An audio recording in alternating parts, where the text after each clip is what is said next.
Nesse computador. Boa Isso. noite, pessoal presente e os próximos que nos verão depois através da gravação. Estamos aqui hoje, uma quarta-feira, dia 5 de março de 1925. 2025, Maria. 2025, Maria, o que que eu falei? 1925. 1925. Estou no século passado, hein? 2025 é a força da idade. Então, nós estamos continuando com os estudos, né, desse livro Amor Imbatível Amor. Nós estamos, encerrando hoje esse capítulo Algozes Psicológicos, né, porque ela vem fazendo uma construção, né, no livro, até a gente chegar aqui, onde ela fala do amor, classifica o amor, né, e aí ela fala desses algozes, né, que seriam esses impedimentos, né, que nós temos, esses impedimentos psicológicos, que acaba não permitindo que a gente vá para esse caminho do amor, né? A gente fica preso em algumas situações e não deixa o amor entrar, né? Então, o capítulo ele vem fazendo essa construção.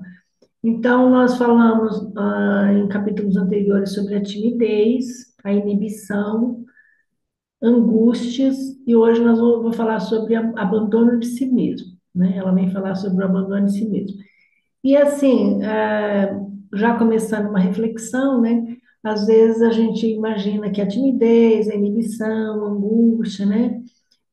Que a pessoa que está nesse lugar seria só aquele lugar do sofrimento, do coitado, de onde a gente acaba justificando estar ali. E nesse encerramento desse capítulo, hoje, ela faz assim, ela puxa bastante a orelha, sabe? A gente vai ver assim, é um puxão de orelha que ela faz no sentido de que essa pessoa, assim, ela é vítima dela mesma, né? Ela não é vítima dos outros, né? Ela acaba sendo vítima dela mesma. E que isso é possível você mudar, né? Então, hoje nós vamos falar disso, abandono de si mesmo. Tá? Aqui. Bom, nessa primeira imagem, para abrir, eu trago uma imagem de um homem, aparentemente é um homem deitado, com uma touca de frio, deitado no chão, como é, como uma pessoa abandonada mesmo no meio da rua, dormindo no meio da rua, né? As mãos estão sujas, né? Então, eu trouxe para representar exatamente essa pessoa abandonada ali, né? Perdida. Talvez um casaco no meio das pernas, assim, né? Bem debilitado no chão, né? E aí ela começa o capítulo dizendo: a debilidade das resistências psicológicas que se convertem em ausências de forças morais, né? Então, assim, a pessoa não tem muita força moral, né?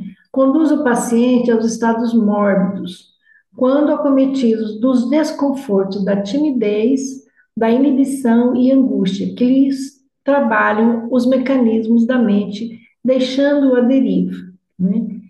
Ela usa essa palavra deriva, né? Deixando a pessoa sem rumo, né? Então ela se perde nesses sentimentos e se torna uma pessoa sem rumo, perdida, sem ter um propósito, nada, né? Revolta e pessimismo assaltam-no, levando para paroxismos, né? Assim, o máximo de uma dor, de desesperação interior, em cujo processo mais se aflige, entorpecendo os centros do discernimento e mergulhando em um fundo poço de desarmonia, né? Então, ela entra naquele processo, né, de não conseguir mais nem raciocinar. Sem motivação estimuladora para buscar objetivos salutares, nos rumos existenciais, autoabandona-se, descuidando da aparência, como efeito do pessimismo que o aturde, né?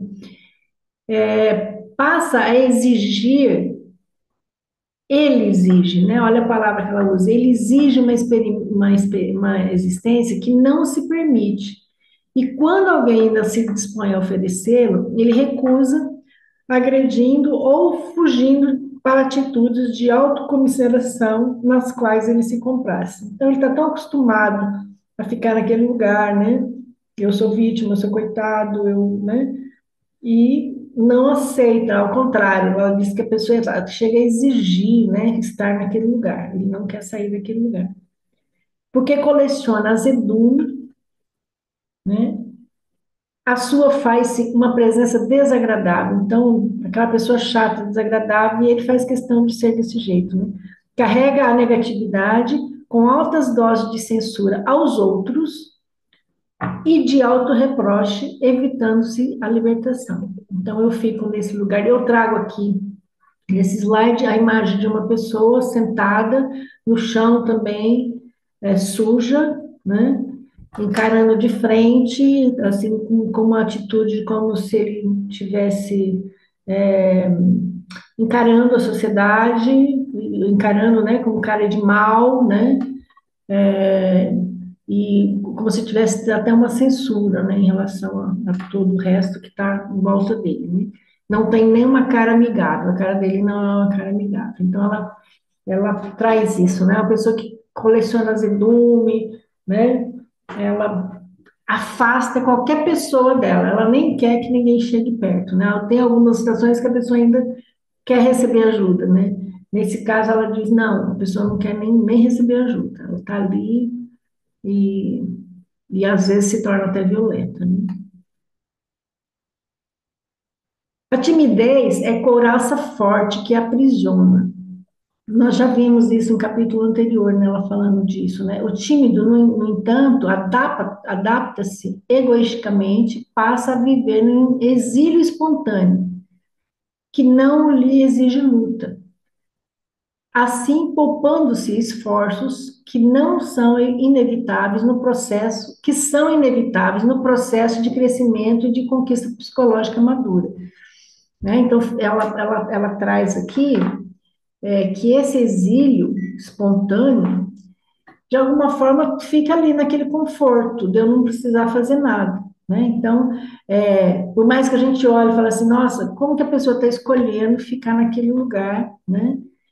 De ser maltrapilho, de estar mal, tal, mas para sair daquele lugar, ele precisaria ter um pouquinho de esforço, né? Querer crescer, querer mudar, e ele de alguma forma ela diz que ele está acomodado naquele lugar, né? Ele não quer sair dali, né? Daquele exílio espontâneo que ele se coloca, né? A inibição é um tóxico que asfixia, produzindo distúrbios emocionais e físicos, transformando a sua vítima e empurrando-a para o poço venenoso da alienação. Ali, os tóxicos dos receios injustificados asfixiam, produzindo enfermidades físicas e psíquicas, em cujas malhas estorcega, né? Fere, magoa, né? E fica em demora agonia. Ele fica naquela angústia, naquele sofrimento, produzindo uma doença física, né? Na sequência, né? Por não sair daqui. E ele começa com essa questão da inibição, né? Eu não quero, né? Eu quero ficar no meu mundinho, no meu casulo ali, naquele lugar. Opa. Aqui tem uma imagem de uma pessoa que está dentro de um lugar cheio de gente, onde as pessoas estão alegres, felizes, né? E um rapaz sentado sozinho, isolado, né? Totalmente isolado, à parte do que está acontecendo dentro do ambiente, né? Assim, é um exílio também, aquele não está sujo, ele tá limpo, está arrumado, mas ele tá na sociedade, mas ele está à parte da sociedade, né? É um exílio espontâneo também. Estou ali, não quero conversar com ninguém, então, né? Tem uma outra imagem também de uma pessoa sentada sozinho, olhando para o pôr do sol, mas ele também está sozinho, né? Não tem nenhuma interação. A angústia despedaça os sentimentos que se tornam estranhos ao próprio paciente, que perde o contato com a realidade objetiva dos acontecimentos e das pessoas. para somente concentrar-se no próprio drama, isolando-o de qualquer convivência saudável. E quando não se pode evadir do meio social, permanece estranho aos demais, em cruel autopiedade, formulando considerações comparativas entre o que experimenta e o que os demais pessoas demonstram, que as demais pessoas demonstram. Eu ainda fico ali sozinho e ainda faço um julgamento, né, daquilo que eu sinto e comparando com o que as outras pessoas estão sentindo. Parece que somente ele é portador de desafios e que as aflições se fixaram exclusivamente na sua casa mental, né? Então, só eu sofro, né? Ela traz aqui como, admitir alguém está chegando, né? Que é um papel assim meio egoísta, né? Ela traz com esse conceito até, né? A pessoa, só ela sofre, ninguém mais sofre, então ela não olha mais para ninguém, ela fica naquele lugar, né? Como se o sofrimento fosse só dela, só existisse dentro dela, né? Não existe mais para ninguém, porque ela olha em volta, está todo mundo rindo, feliz, né? Aqui também uma outra imagem de uma pessoa deitada no chão, né? Aqui ele não está tão maltrapilho, ele parece ser uma pessoa que está até limpo, mas com óculos e tal, mas também assim, jogado no chão, na rua, né? Se auto-abandonando ali naquele lugar. Continuando o texto, não cede espaço para análise dos problemas que a todos assoberbam e que podem ser examinados de forma saudável, transformando-se em fonte permanente de permanente estímulo para o desenvolvimento dos recursos de que é portador. Ou seja, todos nós viemos com recursos, né? Todos nós temos os nossos recursos, né? Viemos para desenvolver alguma habilidade, né? A gente estava até falando disso. Em cada encarnação, a gente vem para desenvolver um tipo de habilidade, né? Um tipo de aprendizado que a gente precisa fazer, né? Então, a gente vem para o aprendizado, mas a gente vem com os recursos também para esse aprendizado, né? Mas a pessoa que está nesse abandono de si, ele nem reconhece essas habilidades que ele tem, né? Ele não consegue reconhecer, né? São esses distúrbios emocionais algozes implacáveis, né? Que é a timidez, a inibição, ficou errado a palavra inibição, e a angústia, né? Que merecem um combate sistemático e diluição contínua, não se lhe permitindo uma fixação interior. Ou seja, o ideal seria, já quando se começa né, esse tipo de sentimento de timidez, de inibição, já buscar uma, uma solução, ou buscar tentar sair desse lugar, né? Para que isso não se fixe de forma muito danosa. Às vezes somatiza-se tudo isso, chegando até a doenças até bem mais sérias psíquicas, né? Assim, às vezes a pessoa nem conseguir retornar mais, né? Então, assim, não permitir que esses sentimentos se tornem parte da pessoa de uma forma muito intensa, né? A ocorrência de qualquer um desses é perfeitamente normal no comportamento humano, servindo para o fortalecimento de valores íntimos e da própria saúde emocional. Então, ela está trazendo com essa frase que timidez, inibição, angústia são sentimentos inerentes ao ser humano, né? Nós temos esses sentimentos, né? E a gente, né, no dia a dia, a gente luta e deve lutar contra esses sentimentos, mas experimentando eles, né? Quem de nós, né, antes de uma apresentação, de uma coisa e tal, não passa por essas situações, né, de timidez e tal, né? Mas o que que a gente faz? Com medo mesmo, a gente vai lá e faz, né? A timidez, que é um medo, né, de ser reprovado por aquela sociedade, aquela coisa, mas a gente luta contra isso, o normal é isso, né? Eu tenho uma timidez, mas eu vou lá e mesmo assim eu faço e dou conta de vencer esse processo, né? Para não ficar nessa fixação, né? Então, ela traz qualquer sentimento, sim, é normal, e eu imagino que não tenha nenhum ser humano que não passe por esses sentimentos, né? Dependendo da situação em que ele está vivendo, ele vai sentir, né? Essa timidez, a inibição e a angústia, né? Mas o que ela vem trazer, assim, é que isso precisa ser vencido e não deixar que isso se torne algo fixado na psique da gente.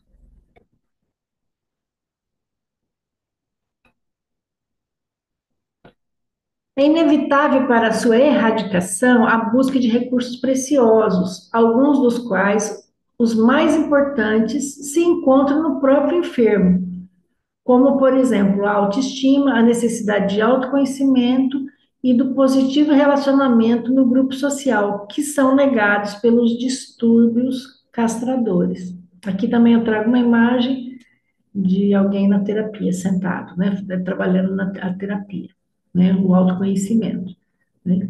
Então, e aqui ela diz, né, que todas as pessoas têm o recurso para, tá dentro da pessoa o recurso, né, ela só precisa trabalhar.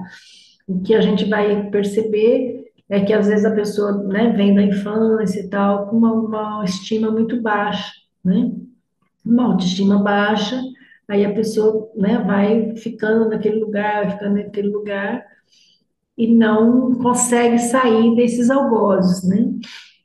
Mas aí ela coloca também essa necessidade do autoconhecimento, né? Porque como que eu vou tentar trabalhar minha autoestima sem me conhecer, né? Eu preciso conhecer, né? Porque às vezes a pessoa nem se permite se conhecer. Às vezes eu falo, eu penso assim, né? Uma pessoa que não busca se conhecer, ela não quer amizade nem com ela mesma, né?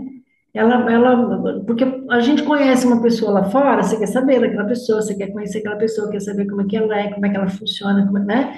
A gente tem esse interesse quando a gente conhece alguém. E às vezes o autoconhecimento ele vai trazer isso, que permitir que você conheça a si mesmo. Quais são as suas características? Como você funciona? Quais são as suas habilidades? Quais são as suas inabilidades, né? Quais são os seus defeitos ou não, né? Então, assim, o autoconhecimento deveria ser a coisa mais importante, né, para a gente, né, em todos os momentos da vida, né? Mas a gente vê que isso, às vezes, não é tão valorizado, por isso a gente tem tanto sofrimento psíquico, né? Porque eu não quero me relacionar nem comigo, né? E o autoconhecimento é buscar esse relacionamento interno, né, consigo mesmo. Às vezes eu preciso de alguém que me ajude a fazer, né, esse processo, né? Mas não precisa necessariamente de uma outra pessoa. Eu poderia ter esta vontade, né, de buscar. Aqui também eu tenho uma imagem de quatro pessoas sentadas numa sala, conversando, como se estivessem apoiando um apoiando o outro, né? A autoestima na vida humana é de relevantes resultados, em razão de produzir fenômenos fisiológicos que decorrem dos estímulos emocionais sobre os neurônios cerebrais, que então produzem enzimas que concorrem para o bem-estar, a alegria e a alegria do ser, né? Então, a importância de ter uma estima boa, né? E autoestima, o que que é? Autoamor, né? É você amar a si próprio, né? Gostar de si, né? Amar a si mesma, né? Gostar das suas características, gostar do seu corpo, gostar daquilo que você tem, daquilo que você é, né? E a pessoa que tem uma baixa estima, ela se rejeita completamente, ela não gosta do corpo dela, ela não gosta do que ela faz, ela não gosta de como ela se comporta, né? Então, assim, não é um processo amoroso, né? Então, trabalhar essa autoestima, né? Trabalhar esse amor por si mesmo, né? E isso, esse amor, né? A partir do momento que você recebe esse amor de si mesmo, né? Vai te trazer esse bem-estar e alegria do ser, alegria de ser, né? Que ela coloca aqui. Da mesma forma que o oposto também é verdadeiro, né? Da mesma forma que as ideias esdrúxulas, carregadas de altas doses de desesperança e de negação, somatizam-se, dando surgimento a enfermidades variadas. As contribuições mentais idealistas, né, viajadas, forjadas pela autoestima, confiança, coragem para a luta, produzem estados de empatia, de júbilo e de saúde. Vou voltar a frase para ler de novo. Parece que eu me perdi na. Da mesma forma que as ideias esdrúxulas, carregadas de alta dose de desesperança e de negação, somatizam-se, dando surgimento a enfermidades variáveis.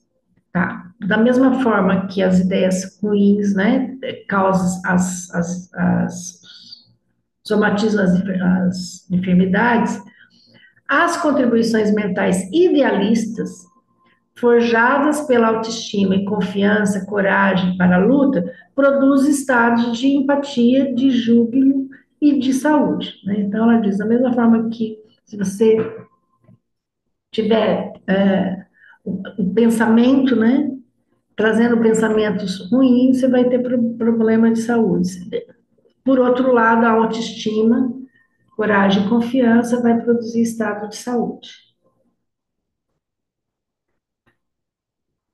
Quando, porém, o paciente resolve absorver os transtornos que o assaltam, demorando-se na reflexão em torno deles, agindo sobre os vapores venenosos que expelem, refugiando-se na autocompaixão e na rebeldia, voltando-se contra o grupo social que o poderiam, né, auxiliar, o que o pode auxiliar, não apenas amplia os efeitos perniciosos da conduta, como também bloqueia os recursos de auxílio para a libertação, abrindo campo para a instalação de inúmeras enfermidades alérgicas, dermatoses delicadas, de problemas digestivos e respiratórios, com profundos reflexos nervosos destrambelhados ou doenças mais graves.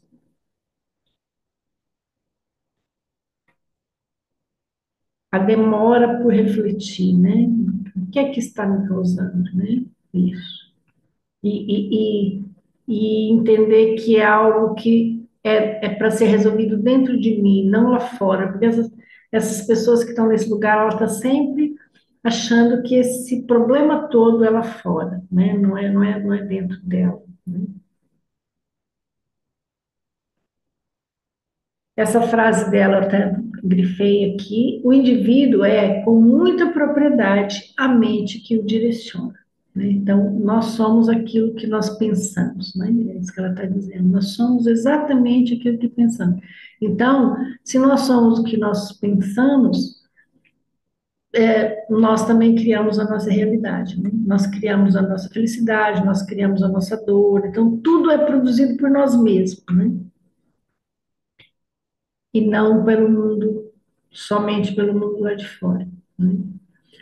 As ocorrências traumatizantes, por isso mesmo, ao invés de aceitas pelo self, devem ser liberadas. O que ela está dizendo? Que os traumas, eles não têm que ser absorvidos para dentro da pessoa, como se aquilo fosse dela. Né? Porque o self, ele vai ser uma estrutura, segundo Jung, ele é uma estrutura muito superior, né? Muito superior a todas essas balelas da vida, esses traumas, é uma estrutura muito superior. Então, assim, as ocorrências traumatizantes, elas precisam ser liberadas para fora, elas precisam ser trabalhadas e não aceitas como se aquilo fosse parte daquela pessoa.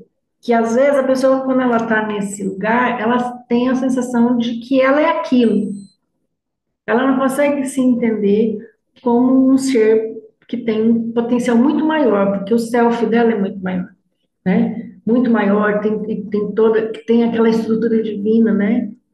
O DNA do divino dentro, né? Então você olhar um mendigo na rua que está lá jogado, bêbado, caído, drogado, né?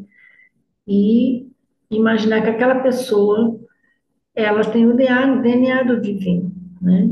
Mas de alguma forma parece que ela aceitou que ela é aquilo, né? E não consegue sair daquilo. Ela coloca aqui as ocorrências traumatizantes, por isso mesmo, ao invés de aceitas pelo self, devem ser liberadas, mediante catarses próprias ou através das transmutações de conteúdo, né? Que seria a troca, né, de pensamentos, né? Você ter um pensamento disfuncional, você trocar por um pensamento mais positivo, né? De forma que, em substituição aos pensamentos destrutivos, perversos, negativos, passem a ser cultivados aqueles que devem reger, essa palavra acho que está errada, as realizações edificantes, interagindo na conduta que se alterará para melhor, direcionada para a saúde. Então, trocar o pensamento, né? Se eu sou aquilo que eu penso, né? A minha mente é que me direciona, né? E eu crio essa minha realidade, então, cultivar pensamentos positivos, né? A gente vai, só isso já vai começar a me contribuir, né? Para que eu comece a sair desse lugar. Além de você sair daquela energia, né, daquele lugar tão pesado, tão difícil, que a gente sabe, né, que energia atrai energia, né? Então, se eu estou com pensamentos pesados, estou nessa energia pesada, eu vou atrair energias pesadas também em volta de mim, né? E quando eu mudo meu pensamento, que pode ser, por exemplo, né, uma prática ou uma meditação, uma oração, né? Quando eu busco mudar esse estado mental, eu consigo sair dessa energia mais pesada e ir para uma energia mais sutil e aí receber um bem-estar, né? A impossibilidade de realizá-lo a sós não se torna empecilho para que seja buscada a solução através do psicoterapeuta preparado para auxiliar no comportamento e na transformação dos modelos mentais perturbadores. Aqui também eu trago uma imagem, né, de um casal, de um terapeuta e um paciente, né, onde ele busca essa ajuda para, né, para tentar sair desse lugar onde ele está, né, que às vezes a pessoa não consegue, às vezes até identifica, né, que já tem um problema, mas não consegue sair sozinho do lugar. E aí nosso trabalho, né, como terapeuta, guiar essa pessoa para que ela encontre, né, esse novo lugar dentro dela. Então, ela recomenda muito essa questão da terapia também, né? Ademais, porque originados no cerne do ser espiritual que se é, a orientação competente que se deriva da evangelioterapia em face da contribuição do amor e do esclarecimento da causalidade dos problemas não pode ser postergada ou levada em desconsideração. O que eu entendo que ela está querendo dizer aqui? Que a maioria dos problemas que nós temos está no cerne espiritual, ou seja, começa no meu espírito, porque eu sou um espírito que trago uma memória, trago um problema, né? Eu trago uma memória e trago uma necessidade de aprendizado para essa vida, né? Então, a maioria dos problemas, eles são desafios que a gente traz para trabalhar nessa vida, né? Então, ela diz que não dá para, no trabalho dessa mudança, não dá para desconsiderar, né, essa, que isso começa no espírito, né? E ela fala da evangelioterapia, né? É o evangelho do amor, né? O evangelho de Jesus, né? O que é que Jesus? Que Jesus era um terapeuta, né? O que ele trazia, né? Para essa cura, né? A cura através do quê? Né? Desse amor, né? E do alto amor, né? Então, se Jesus nos ensina o amor, esse amor precisa começar na gente, né? A primeira pessoa que precisa ser conhecida, precisa ser amada, somos nós mesmos, né? Então, e o terapeuta que consegue olhar para esse paciente, né? E compreender que aquelas questões de sofrimento que ele traz ali pode ter uma origem não só no ego dele, na estrutura egóica, mas no espírito dele, no self, né? Aquilo já é uma coisa que ele precisa ser trabalhado, que seria assim, o desafio que ele tem nesta encarnação, nesse momento da vida dele agora, né? Qual o desafio para ele, né? Então, ele precisa fazer um esforço, um movimento, né, para superar esse desafio e não se acomodar e se fazer vítima, né? Porque a pessoa que vai para esse lugar, ela entra num lugar de vítima. Ah, então eu tenho um desafio, eu tenho um problema, um grande desafio, então eu vou, né, reclamar da vida, reclamar de Deus, reclamar de todo mundo e me fechar nesse meu sofrimento como se eu simplesmente fosse uma vítima. Quando aquilo deveria ser olhado como só um desafio para se vencer, né? E saber, né, e ter aí que às vezes a questão é aí, né, que às vezes a pessoa não tem essa autoestima para se sentir capaz de resolver, né? Mas se não é capaz de resolver sozinho, ela orienta, né? Procura um profissional, né? Resumando os miasmas dos erros pretéritos e diante de novas possibilidades que se horizontes claros de êxito que aguardam ser conquistado após a diluição do impedimento, né? Então tirar os impedimentos, né, do caminho para que eu possa caminhar, para que eu possa seguir na minha jornada, né? Porque enquanto a gente para naquele sofrimento, você não caminha, fica ali, né? Então eu fico lá, a pessoa que está ali jogada, se abandonando, né? Ou na rua, dentro de casa, né? Muita gente se abandona dentro de casa também, né? Ela não consegue caminhar, né? Ela fica parada naquele lugar ali, sentada em cima do prego e não sai do lugar, né? Ela vai ficar sempre ali. Desse modo, o esforço para o autoconhecimento se transforma em necessidade terapêutica, porquanto o aprofundamento sereno na busca de respostas para os conflitos da personalidade culminará apresentando a cada um informações que não haviam sido detectadas lucidamente e que passarão a contribuir de forma valiosa na conduta, que é o processo terapêutico, né? Trazer informações, né? Autoconhecimento. Quando o indivíduo se comporta através de sucessivas reações, sem a oportunidade de atitudes conscientes, que são resultados da ponderação, do amadurecimento, da análise em torno do fato, mais se lhe agravam os efeitos perniciosos de cada atitude. Quando eu só reajo perante as situações, né, sem parar, sem trazer uma coisa mais consciente, né? E aí, né, nós somos seres que pensamos, dotados de pensamento, de uma capacidade de consciência, embora pequena, mas a gente já tem uma capacidade de consciência.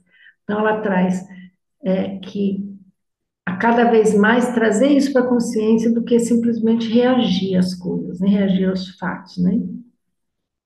É perfeitamente normal uma reação ou decorre da força do instinto de preservação da vida, resguardando-se automaticamente de tudo aquilo que venha a construir sofrimento ou desagrado.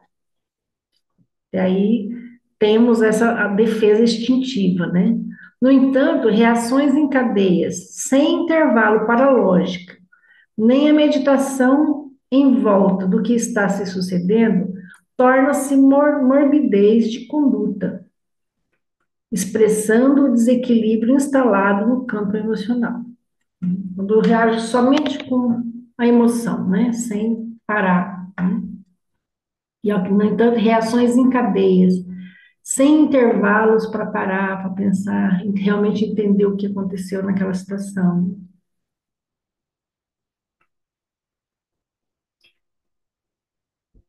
A convivência social, mesmo que se apresentando desagradável para o paciente, irá contribuir para que descubra valores em outras pessoas que, distanciadas, têm tido, são tidas como antipáticas, inconvenientes ou desinteressantes. Nesse meio, perceberá que todas experimentam as mesmas pressões e sofrem semelhantes problemas, sendo que algumas sabem como administrá-los, dissimilá-los, superá-los, vivendo o equilíbrio sem escorregarem na rampa da autopunição, da autocompaixão e do autoamesquinhamento. Né? Aqui também eu trago a imagem de uma roda de pessoas, provavelmente uma roda terapêutica, né? Para representar o que ela vem falar, né? Para que a convivência social, né? Às vezes, quando você traz o seu problema não, para um grupo, né? Você vai descobrir que não é só você que tem aquele sofrimento, muitas pessoas também, e às vezes pessoas até com sofrimentos muito mais agravantes, né, do que os seus, né? Então, em vez de olhar para a sociedade como pessoas antipáticas, chatas, que eu não quero conviver, não quero viver, né? Quando ela se abre para viver a sociedade, né? Ela percebe que não, que todas as pessoas também estão passando por desafios, né? Então, e aí, através desse processo do grupo, né? Você também buscar sair desse lugar de autopunição, né? Abandono de si mesmo é forma de punir a incapacidade de lutar. Então, assim, eu não tenho a capacidade de lutar e aí eu mesmo me puno, eu mesmo me julgo. Olha que interessante, né? Eu mesmo, silício voluntário para a autodestruição, recurso para punir os familiares ou a sociedade na qual se encontra. Então, abandonar-se a si mesmo, ela vem dizer que às vezes tem um ganho aí, né? Eu me abandono, mas eu estou punindo as outras pessoas que eu quero punir, né? É aquele ganho secundário que a gente faz, né? A pessoa ela não consegue punir lutando, se colocando, mas ela faz esse jogo, né? Para machucar as pessoas, né? Que as ama, normalmente as que ama, né? Ou até a sociedade, né? Sentindo-se incapacitado de competir, nega-se a lutar, recalcando os conflitos na raiva e na mágoa, castigando-se para desforçar-se de todos aqueles que lhes apresentam na mente atormentada como responsável pelo seu estado. Então, eu acho que, né, meu pai, minha mãe, alguém me machucou, então eu vou retribuir com o meu sofrimento, né? As pessoas vão ter que me ver, né? Nesse sofrimento. Uma forma de punir, né? Enquanto o indivíduo não se resolva por crescer e ser feliz, esses algozes implacáveis e mais outros o atormentarão, ferindo-o cada vez mais e dominando a sociedade que passará a ser vítima, né? A sua vítima. Então, assim, enquanto a pessoa não sair, né? Ela está ferindo a si mesmo e ferindo os outros, né? Ferindo a sociedade, né? E às vezes passando até para ser violento, né? Então eu vi essa lição dela assim como um puxão de orelha mesmo, né? Para quem fica nesse lugar, ou às vezes a gente até fica um pouco também, né? Nesse lugar de se sentir coitado, ou já estivemos nesse lugar, né? de ser coitado e às vezes querendo que a sociedade olhe com condescendência para aquilo, né? Coitado, né? Mas não existe nenhum movimento, né? Positivo naquela pessoa para poder ela sair, né? Não existe nem a vontade, né? É por isso que às vezes tem muitos. A gente vê o pessoal de igreja, assim, que trabalha bastante com esse pessoal de rua, que eles conseguem trazer, né? Essas pessoas um pouco para a vida, assim, vem através dessa questão da fé, né? Da religião, que aí acham um sentido, na religião acham um caminho, né? Para sair daquele lugar de abandono completo, né? Às vezes está na droga, né? Nesse abandono que chega na droga. Aí, ela termina o texto dela aqui. Vocês querem falar alguma coisa já? Eu trouxe só mais uma coisa que só simplesmente confirma, né? Só uma confirmação de tudo que ela fala. Eu trouxe umas perguntas do Livro dos Espíritos. Para quem não é espírita, né? É, o Allan Kardec, em 1857, formulou 1009 perguntas a respeito de diversos assuntos, né? E ele compilou num livro chamado Livro dos Espíritos. Então, ele usou o método de perguntar para muitos médiuns diferentes a mesma pergunta e os espíritos traziam essa resposta e aquela que era comum, né, ou que era mais coerente ali, ele trouxe para compilar a resposta com uma verdade, né, trazida pelos espíritos. Então, isso aqui é uma verdade trazida pelos espíritos para nós, né? Então, a respeito desse assunto, eu achei algumas perguntas, que é a necessidade da vida social. Ele pergunta lá: a vida social está em a natureza? A resposta é: certamente. Deus fez o homem para viver em sociedade. Não lhe deu inutilmente a palavra e todas as outras faculdades necessárias à vida de relação, né? Então, a gente ganha, né? Eles respondem: você ganha uma série de habilidades para serem usadas, né? É contrário à lei da natureza o insulamento absoluto? Sem dúvida, pois que por instinto os homens buscam a sociedade e todos devem concorrer para o progresso, auxiliando-se mutuamente. Procurando a sociedade não fará o homem mais do que obedecer a um sentimento pessoal ou há nesse sentimento algum providencial objetivo em ordem mais geral? A resposta: o homem tem que progredir. Isolado, ele não lhe é possível, por não dispor de todas as faculdades. Olha que interessante. Nós não temos todas as faculdades. Eu preciso do outro, né? Eu desenvolvo a minha habilidade, o outro desenvolve a dele, e com aquilo a gente constrói alguma coisa, né? Falta-lhe o contato com os outros homens. No isolamento, ele se embrutece e se enfraquece, e se estiola, né? Homem nenhum possui faculdades completas. Mediante a união social é que elas, umas às outras, se completam, para lhe assegurar o bem-estar e o progresso.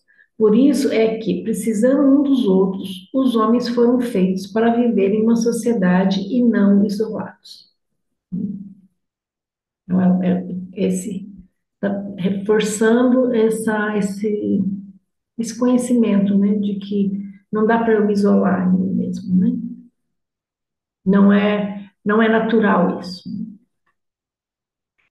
Vida de isolamento, isolamento ou voto de silêncio, ele também tira algumas dúvidas.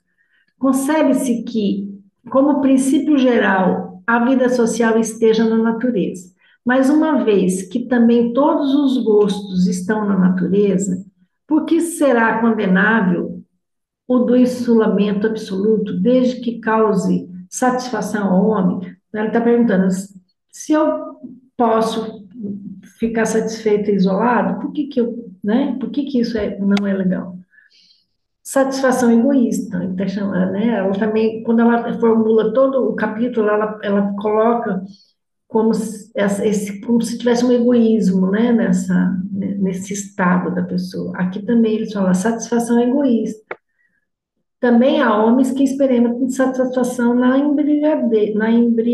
embriaguez. Merece isso aprovação? Não pode agradar a Deus uma vida pela qual o homem se condena a não ser útil a ninguém. Que se deve pensar dos que vivem em absoluta reclusão, fugindo ao pernicioso contato com o mundo? Duplo egoísmo. Ela reforça, é um egoísmo. Mas não será meritoso esse retraimento se tiver por fim uma expiação, impondo-se àquele que busca uma privação penosa, né? Vou me machucar, né? Fazer maior soma de bem do que de mal constitui a melhor expiação, evitando um mal aquele por tal motivo se insula, cai noutro, pois esquece a lei do amor e da caridade. Que pensar nos que fogem do mundo para se botarem ao mister de socorrer os desgraçados, aqueles, né, que ficam em meditação. Eles se elevam rebaixando-se. Tem duplo mérito de se colocarem acima dos gozos materiais, e de fazerem o bem, obedecendo à lei do trabalho. Então, se a pessoa tiver isolada, em meditação, mas em oração pelo outro, pela sociedade, ou pela terra, aí é um trabalho. Ele fala, aí é um trabalho, eu não estou me isolando por nada, só por mim mesmo. Eu estou fazendo uma oração pelos outros. E dos que buscam no retiro a tranquilidade que certos trabalhos reclamam, isso não é retraimento absoluto do egoísmo. Esse não se suma da sociedade, porquanto por ela trabalha. Então, ele diz que esse é uma espécie de trabalho, né? Quando eu medito ou oro em função de outro. É diferente da pessoa que está, né, se isolando por medo, por timidez, por não querer mesmo estar com ninguém. Que pensar do voto de silêncio prescrito por algumas seitas desde a mais remota antiguidade? Perguntai antes a vós mesmos se a palavra é faculdade natural e por que Deus a concebeu ao homem. Deus condena o abuso e não o uso das faculdades que lhe outorgou. Entretanto, o silêncio é útil, pois no silêncio pões em prática o recolhimento. Teu espírito se torna mais livre e pode entrar em comunicação convosco. Mas o voto de silêncio é uma tolice. Sem dúvida, obedece uma boa intenção os que consideram essas privações como atos de virtude. Enganam-se, no entanto, porque não compreende suficientemente as verdadeiras leis de Deus. O voto de silêncio absoluto, do mesmo modo que o voto de isolamento priva o homem das relações sociais, que lhes podem facultar ocasiões de fazer o bem e de cumprir a lei do progresso.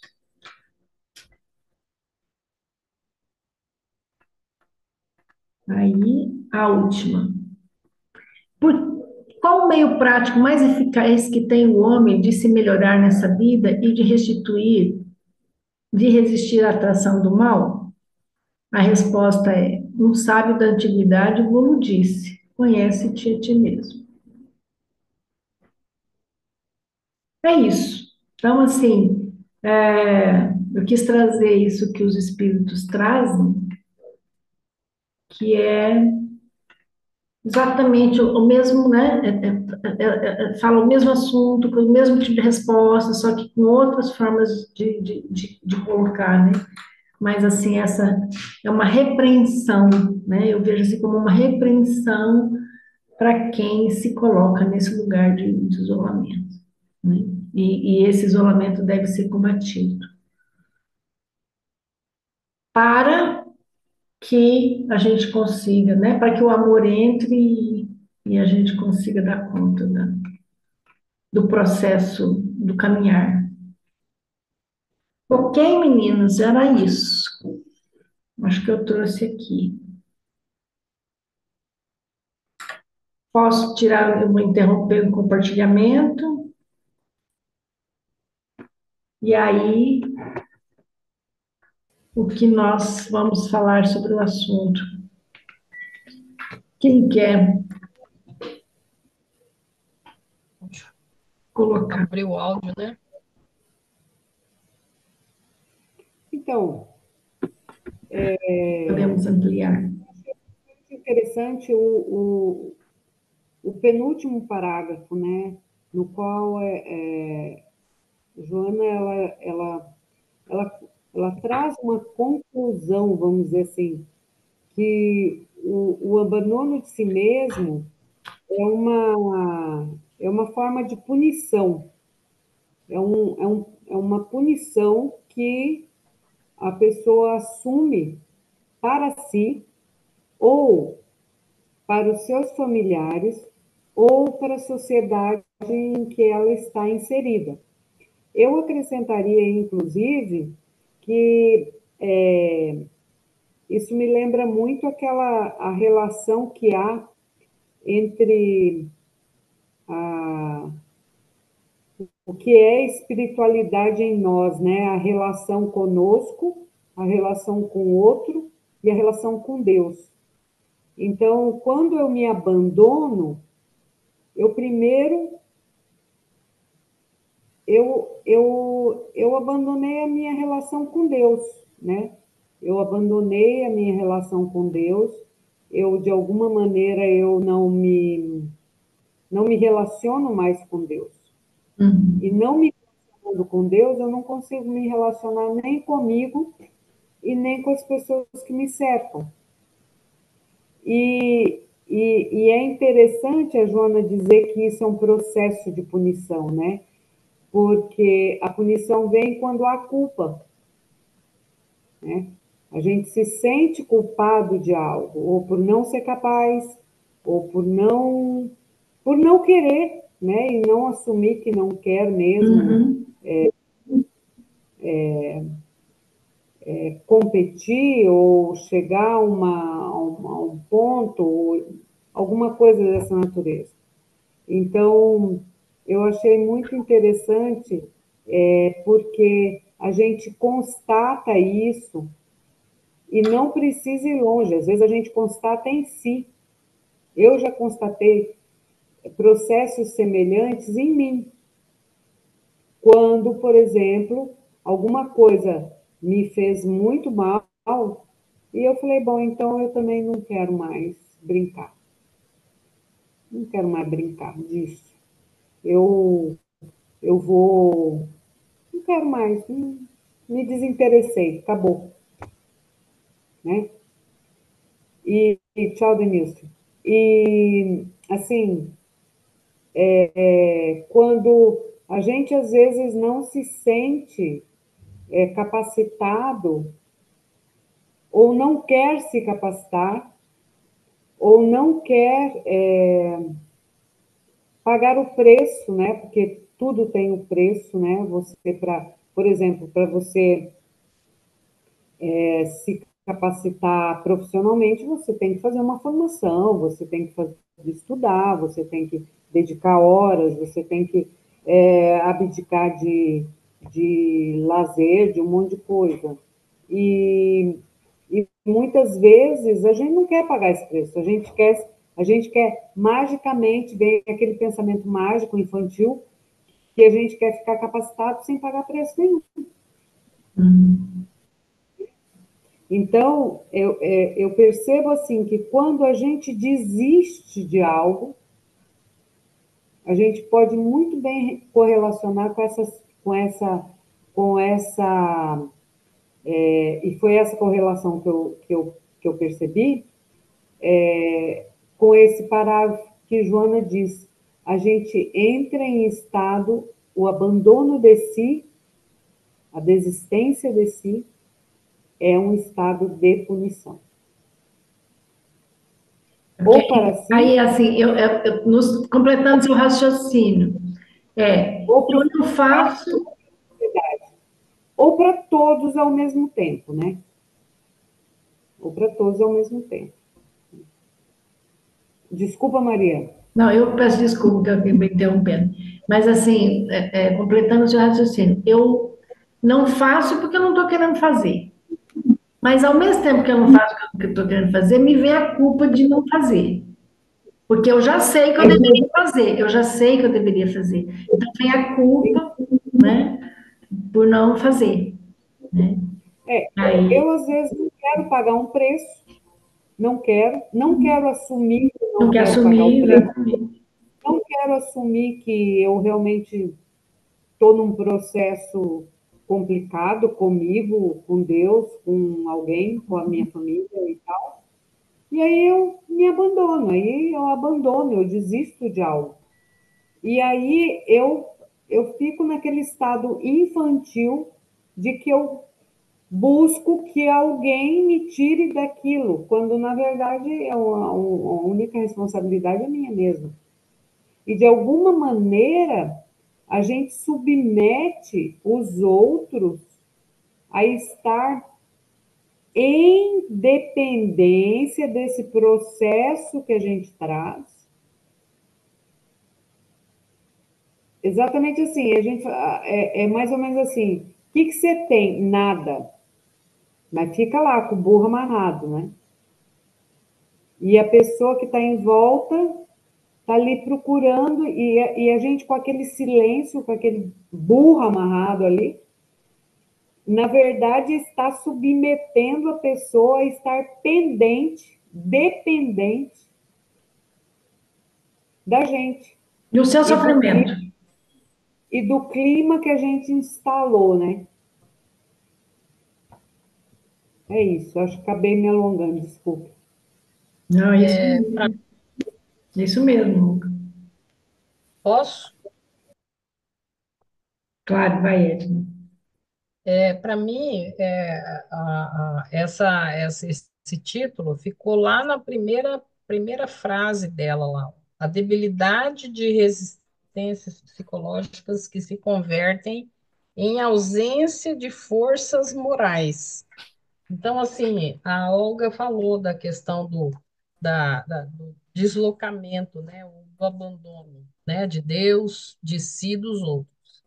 Então, as forças morais são forças da alma. Então, a pessoa, ela tem ausência, tá? Eu achei muito interessante, porque não é qualquer pessoa que entra nesse estado mórbido, e Uhum. sim aquela que tem ausência de forças morais, sabe?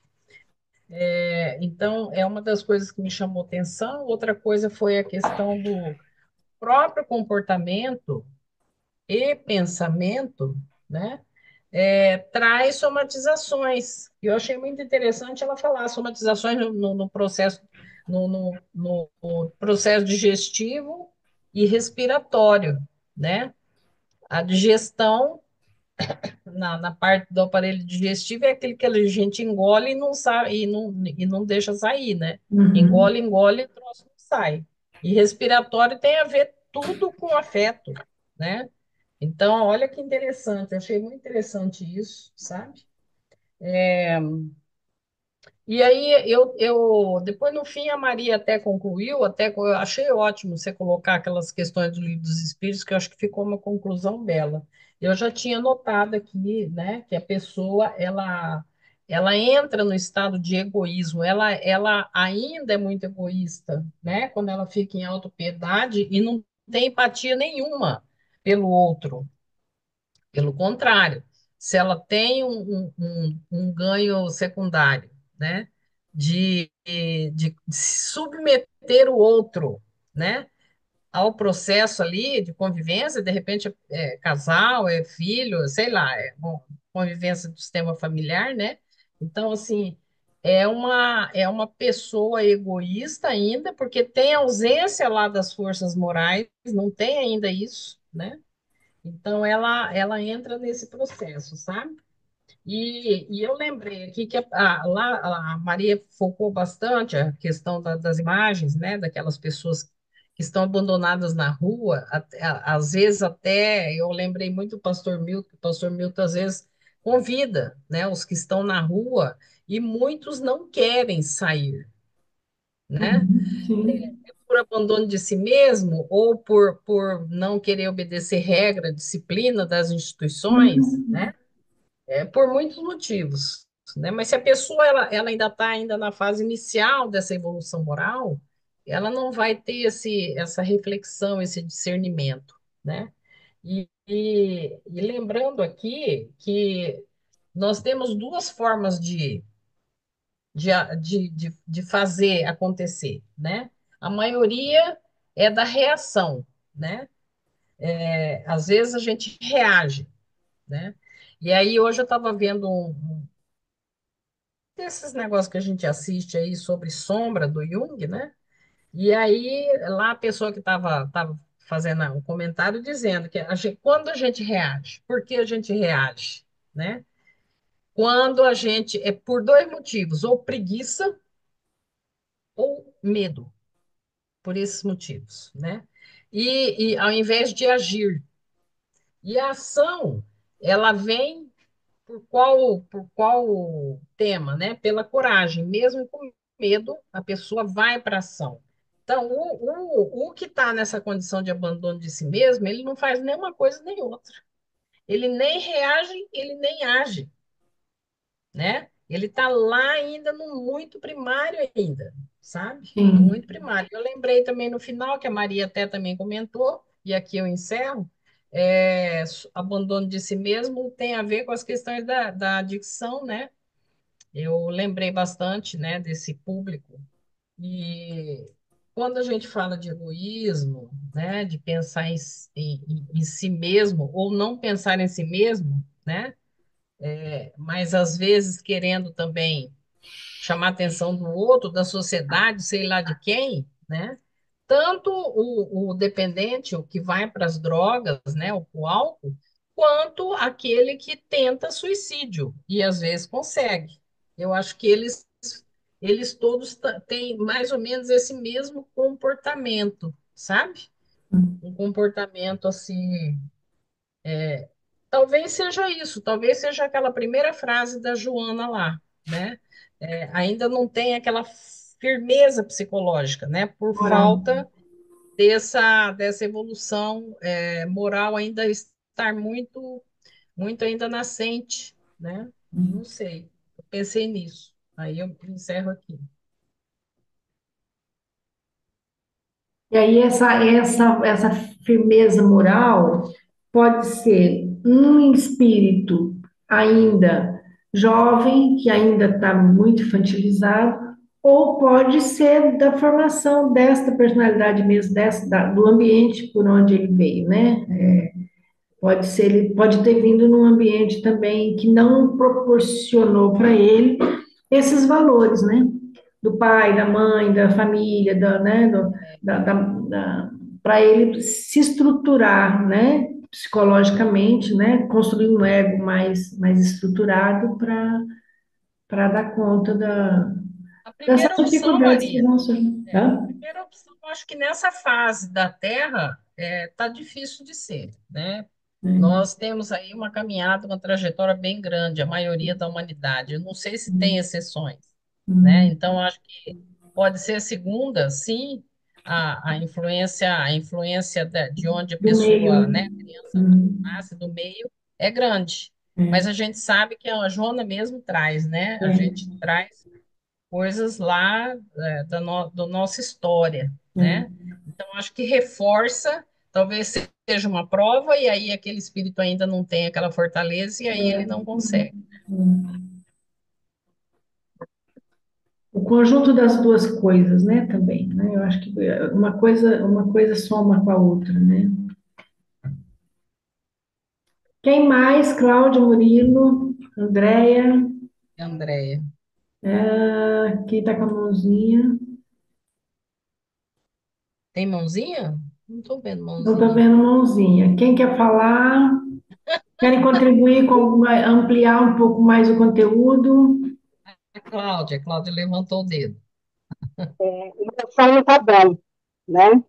Tá melhorou ou ainda está ruim? Está um pouquinho Eu, estourado, eu não consegui arrumar, não consegui arrumar. mas dá para Mas ouvir, assim, vou pode continuar. falar pouco então. É, isso que a Edna falou, acrescentando mais um pouco, a Joana fala da rebeldia e da não aceitação. O self, a pessoa não aceita as imperfeições, não aceita essa timidez, esses algozes, não aceita, não faz enfrentamento. Então, assim, ela se priva de fazer o trabalho, né, interior, o trabalho de crescimento interior. E essa timidez que a pessoa tem, o que tem por trás da timidez? Orgulho, né? Então, ela vem para fazer um trabalho, chega num ambiente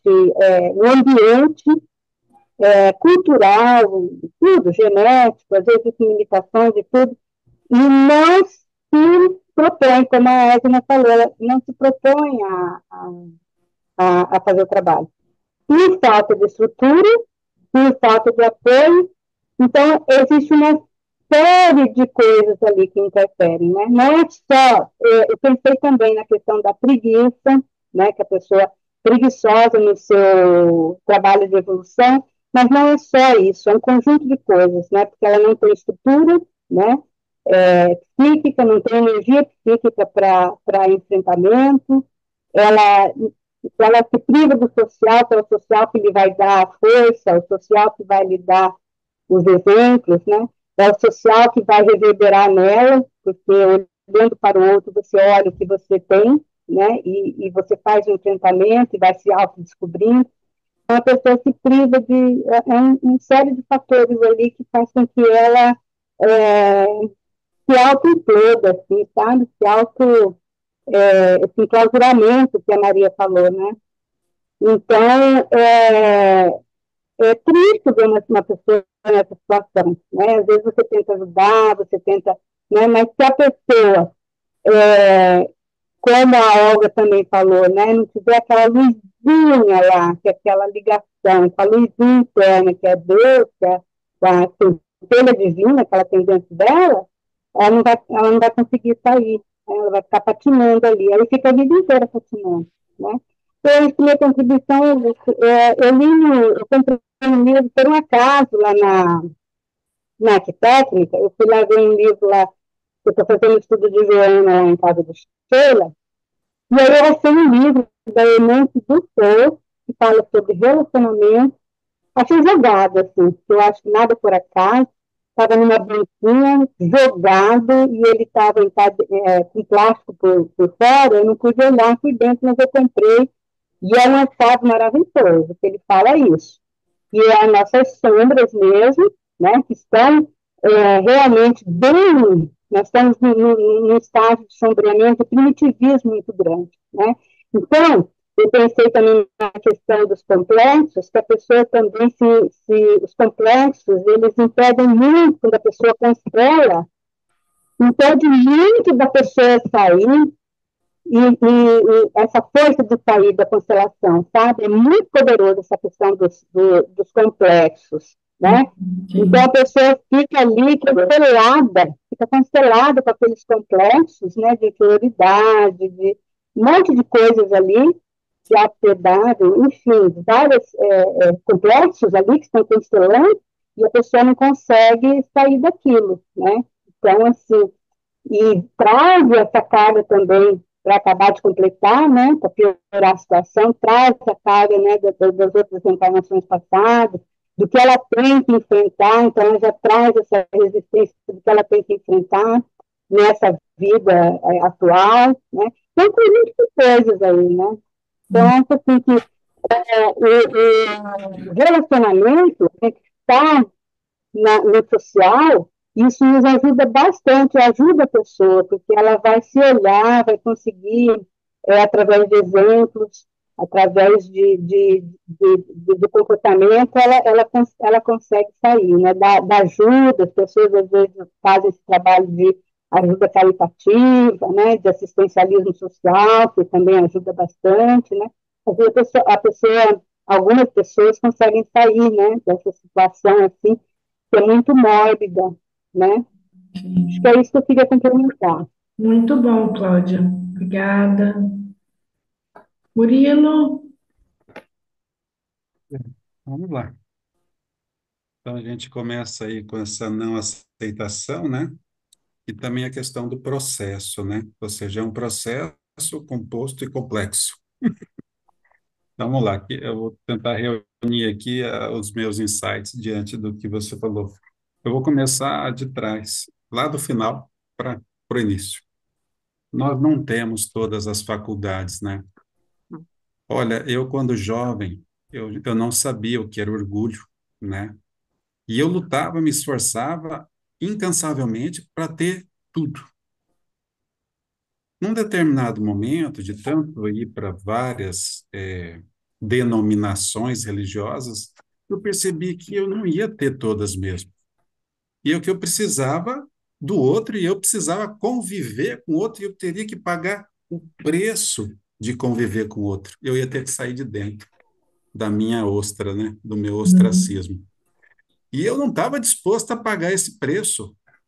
Não, eu vou lá, de tão pobre, eu trabalhava para pagar, para tirar o que eu precisava, para não pedir. Então, isso era uma baixa estima, né? Era uma falta de coragem e eu não confiava em mim mesmo, né? Então, assim, quando a gente traz que essa timidez era orgulho, que essa inibição era orgulho, que essa angústia, né? E aí, eu vou falar assim, essa angústia traz aquela necessidade, que é a lei do progresso, que está ali no Evangelho, que ela fala assim, se você não for por bem, você vai ser arrastado pela lei do progresso. Não tem como ninguém viver sozinho. Eu achava que vinha um chicote, alguém bater na minha poupança. Vai, meu filho. Não, é a lei do progresso, né? Não tem como você viver sozinho.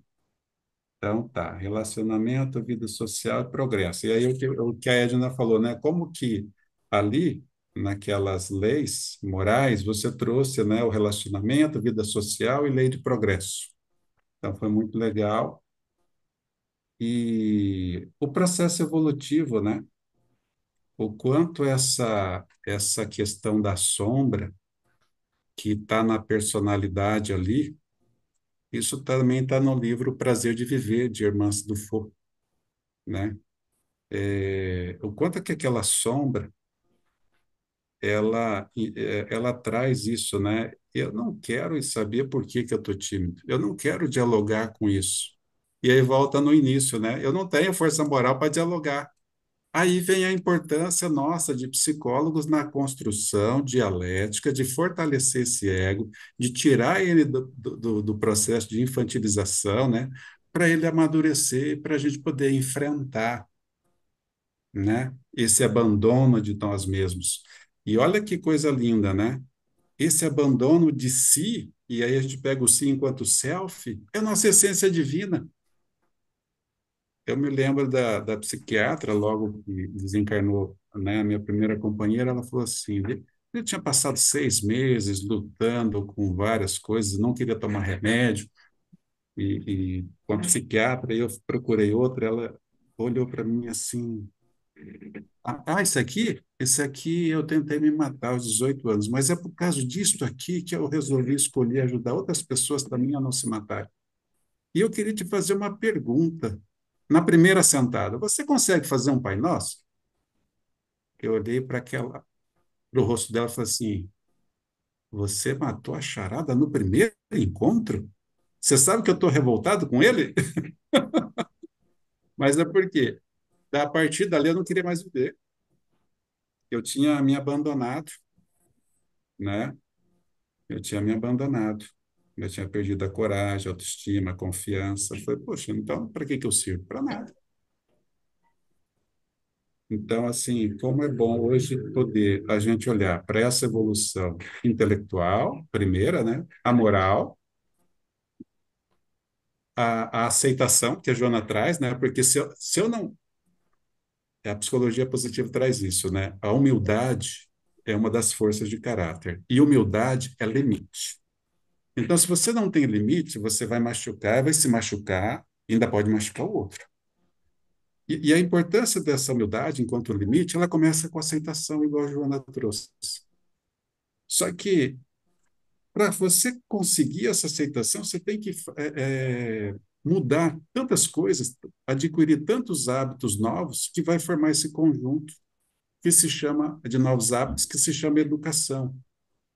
Então, assim, para você educar esse espírito, você precisa se permitir evoluir, né? Então, assim, foram todas essas conexões que, enquanto você falava e trazia, eu fui trazendo para mim a evolução intelectual, a primeira, a moral, a humildade, junto com a aceitação, e a educação espiritual, né?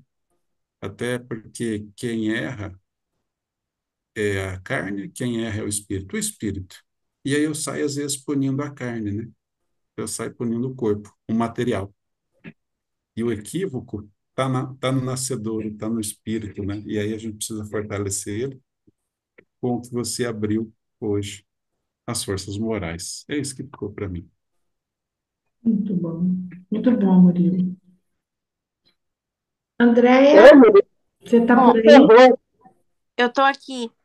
Vamos lá, vamos falar um pouquinho sobre a TCC. Com certeza ela traz também esse conteúdo, né, de trocar os pensamentos. A TCC trabalha bastante nisso, né? Aqui, assim, para mim o que mais chamou atenção é que e tem um livro, se eu não estou enganado, o nome acho que chama O Demônio da Meia-Noite, uma coisa assim.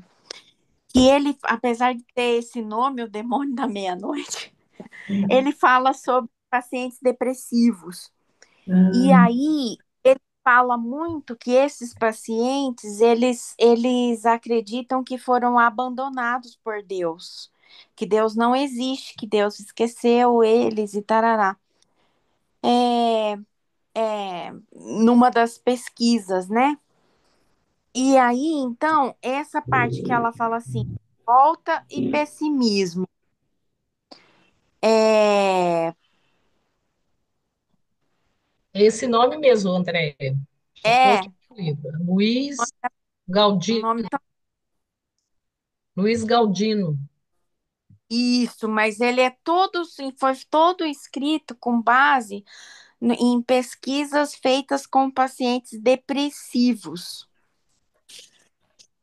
E um trecho lá, eu lembro que eu estudando com a minha colega, eu fiquei revoltadíssima quando ele fala que o depressivo acha que foi esquecido por Deus e que ele traz essa revolta em relação a Deus. E aí depois eu comecei a atender tudo, comecei a ver, eu falei, não, faz total sentido. Por quê? Porque manifesta essa revolta e esse pessimismo, né, que a Joana trouxe aqui. Cujo processo mais se aflige, né, e leva a um desespero, entorpecendo os centros do discernimento. Então, assim, o depressivo, ele é uma revoltado por natureza. Por quê? Aí ela fala aqui, passa a exigir uma existência que não se permite. E quando alguém se dispõe a oferecê-la, recusa. Quer dizer que essas pessoas querem viver uma vida com base nas suas regras, né? Nas regras estabelecidas pelo ego, pelo egoísmo, pelo orgulho, e não aceitando a vida como ela é. Então, se eu estou me relacionando com pai, com mãe, e aí eu tenho aquele perrengue com eles e não sei o quê. Você passa depois com 10 anos, tudo bem você passar perrengue com pai e mãe.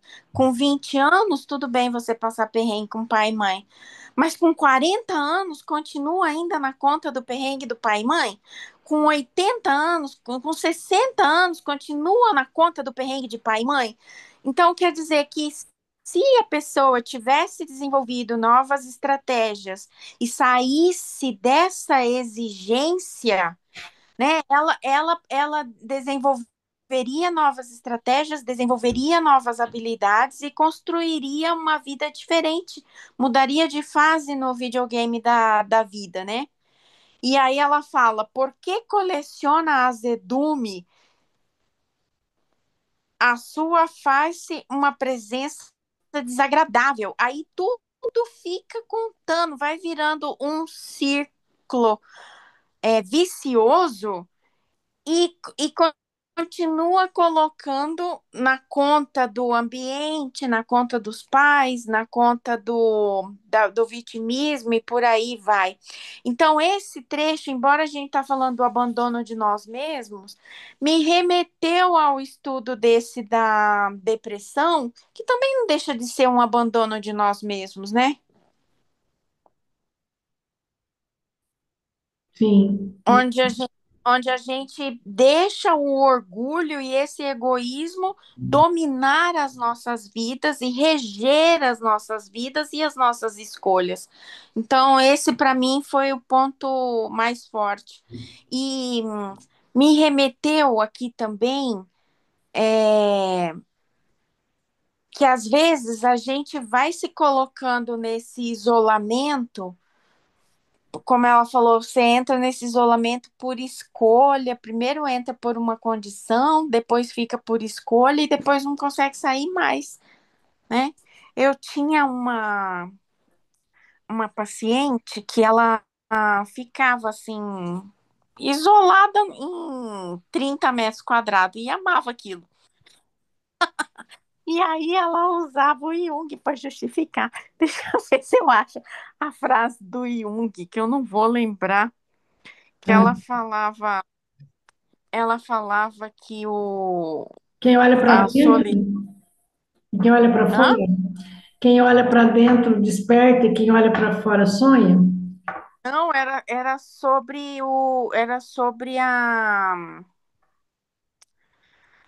você ficar aqui, ó. Não. A solidão é perigosa e viciante. Quando você se dá conta da paz que existe nela, não quer mais lidar com pessoas.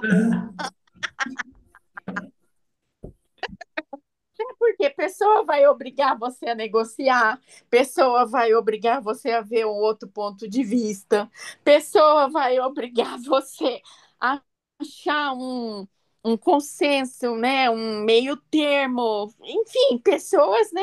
Não é à toa que Jesus, quando veio, colocou lá, Moisés também, quando veio, colocou as regras, tudo de relacionamento, né? Não tem traição se não tem relacionamento, não tem ciúme se não tem relacionamento, você não precisa matar alguém se não tem relacionamento, não é? Todos os mandamentos não é ligado a relacionamento,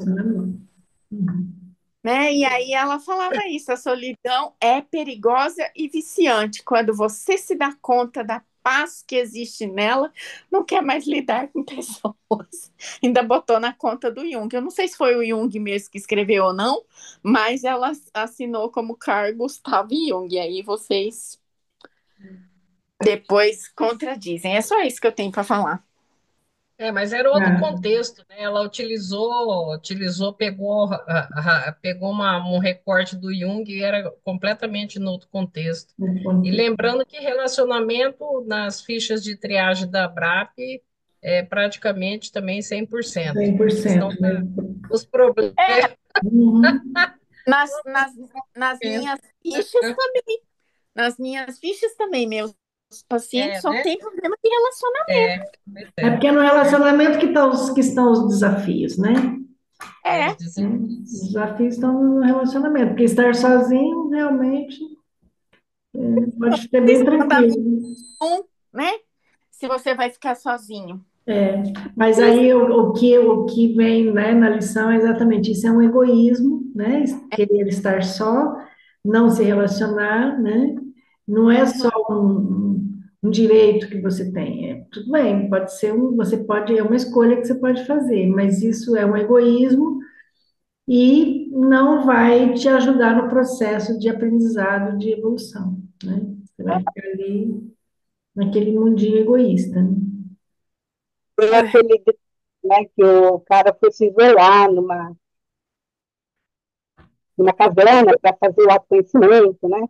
Eremita, foi lá para pensar, para fazer meditação, ficou 30 anos lá dentro da caverna. Quando ele saiu, aí ele saiu e alguém pisou no pé dele, mas ele veio uma raiva, quem sabe se alguém pisou no pé dele. Aí ele ficou muito tempo isolado, trabalhando, mas quando entrei em contato com o outro, né? Não Já tinha trabalhado. voltou tudo de novo. E esse processo, eu acho que esse processo egoísta, né, ele pode parecer até confortável no primeiro momento, né? Ah, não, vou ficar aqui, não vou me relacionar com ninguém, tá tudo bem, tá, né? Mas acho que com o tempo, né, isso se torna um grande algoz, né, também, né? Aí você vai se fixar naquele lugar, né, da solidão, daquilo, e aí você perde a coragem, né, de se relacionar. Eu acho que é esse o processo que acontece, né? A pessoa, no primeiro momento, ela escolhe até. Ah, eu sou tímida, não quero, estou com medo, então, para não enfrentar o medo, eu fico nesse cantinho aqui. Só que aquilo que no primeiro momento seria, né, até confortável para ele, com o tempo começa a ser um processo muito mais dolorido, muito mais pesado, e a pessoa cada vez mais vai tendo dificuldade de sair desse lugar, né? Se já não tinha coragem de sair no começo, imagina depois que a coisa se fixou bastante, né? Aí só É, uma ajuda profissional mesmo. A aí gente não tem uma outra coisa. Ela fala que quando a gente julga o outro, quando você está num processo de relacionamento e julga o outro, sempre está julgando o outro, vendo o comportamento do outro, você se afiniza com a energia do outro e aquilo te enfraquece, né? Você entra em sintonia e aquilo lá vai te enfraquecer no seu processo de evolução, né? Então, a questão é fazer a aceitação também do outro, né? Do processo do outro, né? Aceitar e não julgar, olhar com misericórdia, olhar com caridade, mas não julgar, porque, né, aquela pessoa é preguiçosa, aquela pessoa é isso, porque entra em sintonia, porque a minha sombra entra em sintonia com a sombra do outro, né? Quando fazemos julgamento, ela fala uma outra coisa bem legal, que quando a gente faz, o porquê que a gente tem que pedir perdão para as pessoas, né? Eu entendi agora, a gente sempre questiona isso, mas cada vez tem uma interpretação diferente. E a interpretação da irmã, se for, ela disse assim, quando a gente pede perdão para o outro, é porque eu estou exatamente aquilo, é a minha sombra. Estou pedindo, estou aceitando a minha sombra, estou pedindo por causa da minha sombra, porque eu julguei, entrei em sintonia, então estou julgando a mim mesma, né? Então, essa questão do perdão passa pela aceitação. Primeiro da gente, né? Primeiro da gente, para depois, não é o do outro, né? É o nosso, para nós, né? Andréia, você ia falar alguma coisa?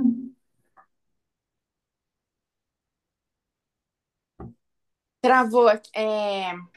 Eu esqueci o que que eu ia falar, Maria. Deixa para a próxima. Beijo. Ok, alguém mais quer falar alguma coisa, pessoal? Já são 9h07. Ficamos por aqui, Vamos então. para a próxima. Ficamos. Vamos para a próxima. Vamos refletir sobre o assunto, né? O que traz para a nossa vida, né? O que esse assunto contribui para a nossa caminhada, né? Refletindo, né? Que sempre se esse não é um lugarzinho que às vezes a gente corre para ele também, né? De vez em quando. E aprender a ter recursos para sair, né? Também, que é a timidez, a inibição, né? E a timidez, timidez, inibição e angústia agonia, e né? abandono de si. Angústia e abandono de si mesmo. Angústia, né? Aquela agonia, aquela angústia, aquele sentimento, né? Aquela coisa pesada que vai remoendo a gente por dentro, né? E o Ok? contraponto, né? Autoestima, coragem e confiança. Isso, Isso autoestima, aí. coragem e confiança. Terminar no contraponto. Isso, no contraponto. Boa noite a todos. Boa Até a noite. próxima semana. Próxima semana a gente começa um outro capítulo já, ok? Boa Agora, noite né? e até mais. Eu vou encerrar a gravação.